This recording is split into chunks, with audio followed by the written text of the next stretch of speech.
오늘 읽은 말씀은 어제 여러분 읽으신 말씀에 연결되는 부분이죠.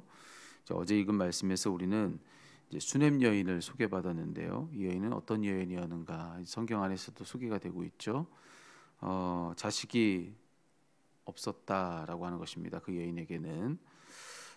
근데 남편도 나이가 많이 들어서 아이 낳을 수 있는 그런 형편이 되질 않는 그런 한 여인이었다라고 그렇게 이야기가 되고 있습니다. 그런데 하나님께서 은혜를 베풀어 주시죠. 엘리사 선지자를 통하여서 이 여인의 품에 이제 아이를 안도록 이제 그 집안에 이제 아들을 낳게 해주십니다. 그런데 이제 오늘 말씀이죠. 참 의외의 그런 전개가 이어지는데요. 이게 웬일입니까? 그렇게 얻은 그 귀한 아들, 이 아들이 갑자기 세상을 떠났다라고 하는 것입니다.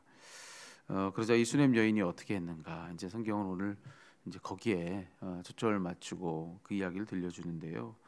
이 여인은 당장에 하나님의 사람 이제 엘리사를 찾습니다. 이제 그 엘리사에게로 가려고 하죠. 남편이 이를 만류합니다. 초하루도 아니고 안식일도 아닌데 지금 왜 하나님 사람을 찾아가려 하느냐?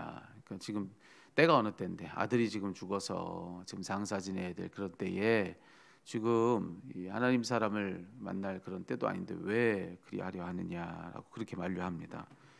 하지만 여인의 뜻은 확고했습니다. 이제 그 아주 쉼없이 엘리사에게로 달려가는 이 수냄 여인의 모습이 여기 성경에 묘사되어 있죠.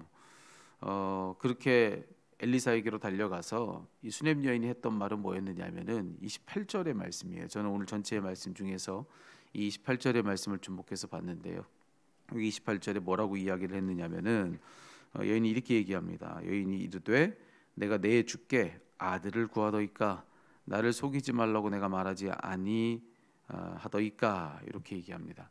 여러분 기억하시겠지만 이것은 어제 말씀에서 이 여인이 그대로 했던 말입니다. 이게 무슨 말이냐면은 앞서 말씀드렸다시피 이 여인의 집에는 아들이 없었죠. 하지만 이 여인이 스스로 먼저 엘리사에게 내게 아들이 없으니 아들 좀 주십시오라고 청한 바가 없습니다. 네. 엘리사가 이 여인의 환대에 감사하는 마음으로 먼저 이렇게 아들을 약속해 준 거거든요. 그때 이 여인이 분명히 그렇게 얘기했습니다. 나를 속이지 말라고. 어떻게 그런 일이 있겠냐고 하면서 믿지 못했던 그때의 이 여인이 했던 말이거든요. 여인이 왜 지금 이 시점에 이런 얘기를 했나?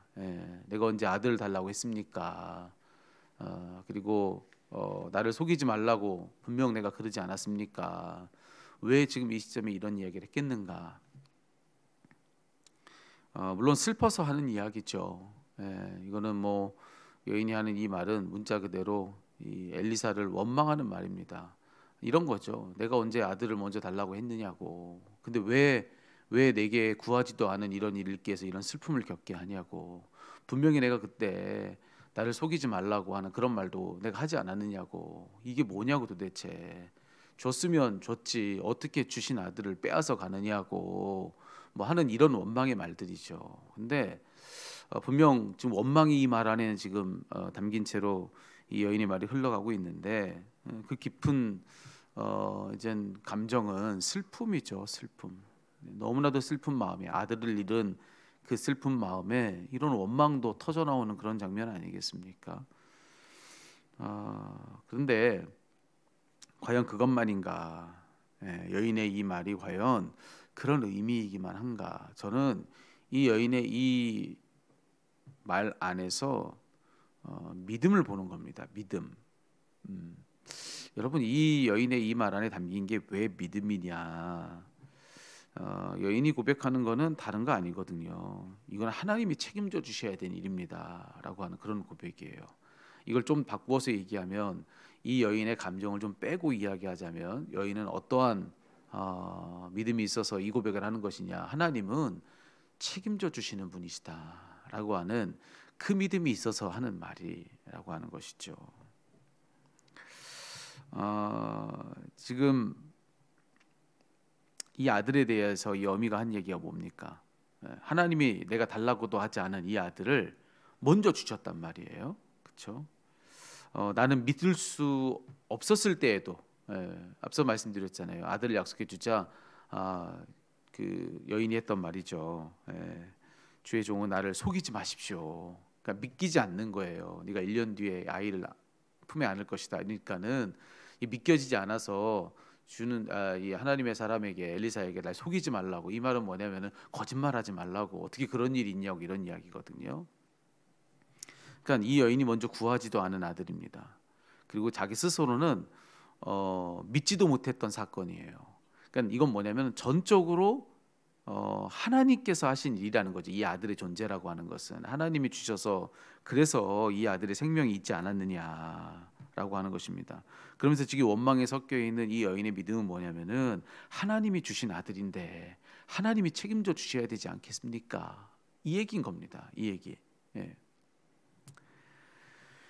저는 오늘 이 여인의 이 고백을 들으면서 언젠가도 제가 소개도 했지만은 우리 지난 우리 창립기념 부흥회 때 오셨던 우리 조 감독님이 제게 해주셨던 그 말이 제가 이제 퍼뜩 떠올랐습니다. 제게 무슨 얘기 하셨냐면은 이제 성전 건축을 이제 제가 이제 앞에 두고 있는 그런 상황인 걸 다 아시고서 그런 말씀하셨어요. 땅 주신 분이 하나님이신데 짓게도 해주시겠지. 그냥 그렇게 저 앞에서 이야기를 해주셨는데 글쎄요, 제게는 그 말이 참 얼마나 큰 힘이 되었는지 몰라요. 그렇지, 하나님이 땅을 주셨는데 그냥 주셨나? 그냥 땅 주셔서 아무것도 하지 못할 거라고 한다면 그 땅을 왜 주셨을까? 하나님이 주셨으면 책임져 주시겠지.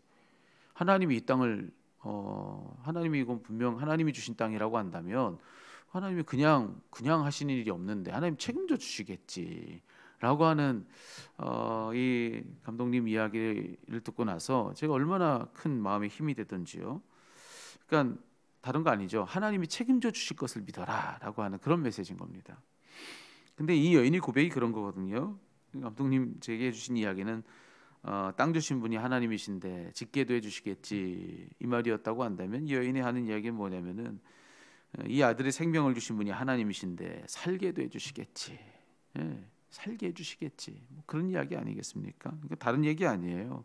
이 아들의 생명에 그 책임은 누가 져주시냐? 하나님이 져주신다는 겁니다. 하나님 책임하에 있다는 겁니다. 이 아들의 이 생명이요.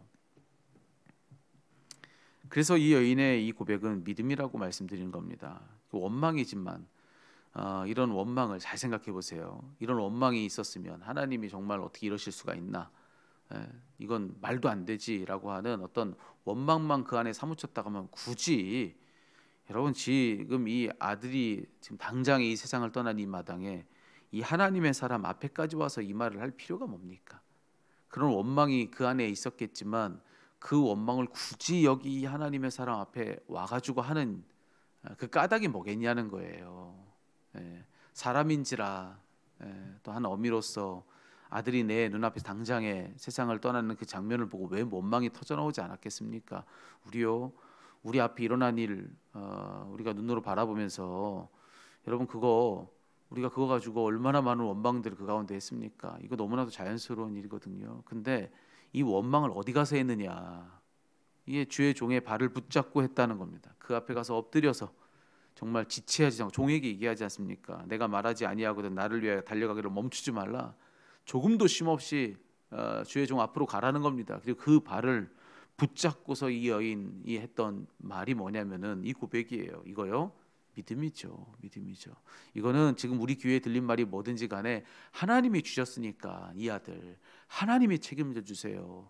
하나님이 내게 이 아들을 주실 때는 내게 이 아들을 통해서 죽음을 보라고 이 아들을 주신 건 아니지 않습니까? 생명을 보라고 이 아들을 주셨는데 내 눈앞에 이 죽음은 어찌된 일입니까? 하나님이 주셨으니까 이 아들을 책임져 주십시오. 뭡니까 이거요? 믿음이죠.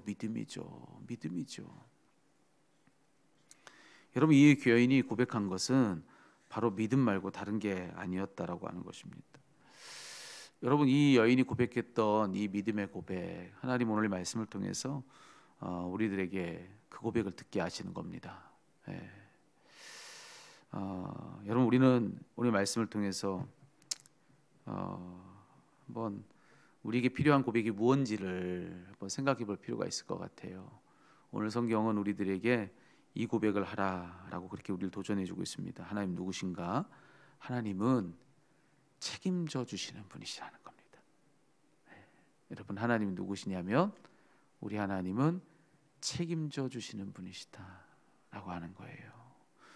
여러분, 우리 생애에 대하여서 하나님 모른 척 하시겠습니까? 똑같은 거예요. 우리가 언제 우리 인생에 대해서 하나님 제게 생명 주십시오라고 하나님께 청한 바 있습니까? 여러분, 그런 기도에서 스스로 하나님 제게 생명을 주십시오, 스스로 그 기도에서 이 생명을 얻은 사람 한 사람이라도 있어요? 아니죠. 하나님이 그냥 주셔서 얻은 생명인 겁니다. 그러니 여러분, 우리의 생명에 대해서 전적으로 이 생명을 책임져 주실 분은 누구시겠습니까? 이 생명 주신 하나님이시지 않겠어요?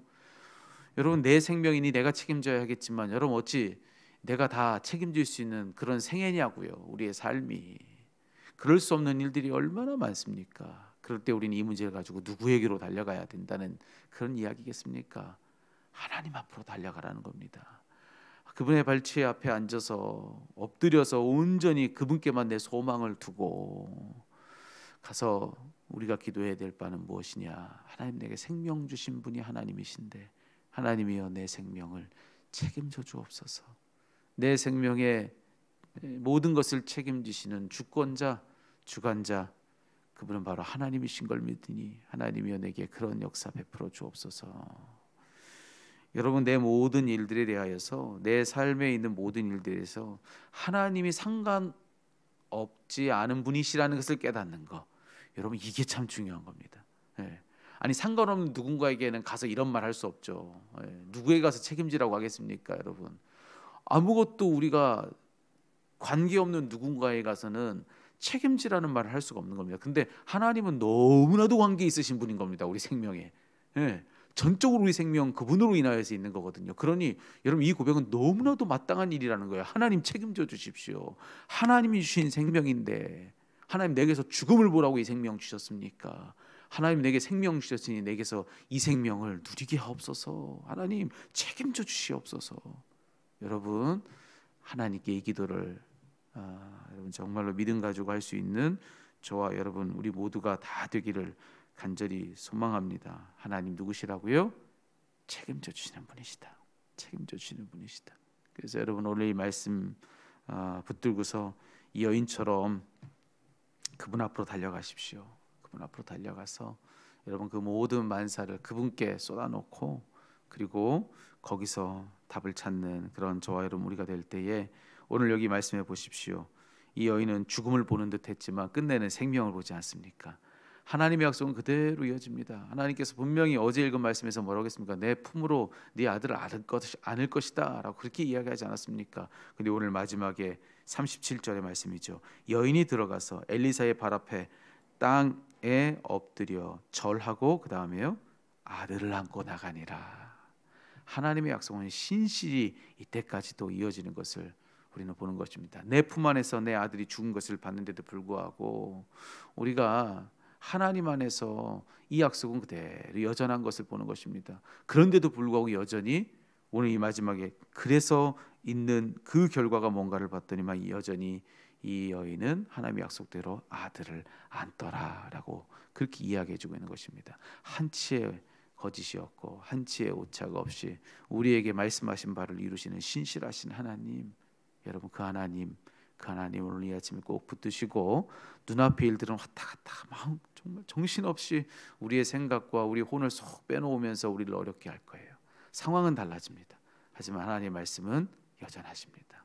그대로 이루어질 그 말씀의 신실한 약속을 꼭 기억하시고, 여러분, 모든 때에 흔들리지 않으려면 흔들리지 않는 것을 붙들어야 되지 않겠습니까? 그분의 약속의 말씀을 꼭 붙들고, 여러분, 오늘 말씀 안에서 오늘 많은 것으로 흔들리는 이때에 믿음이 곤고하게 그렇게 여러분 삶에 뿌리 내리기를 우리 주님의 이름으로 축복합니다.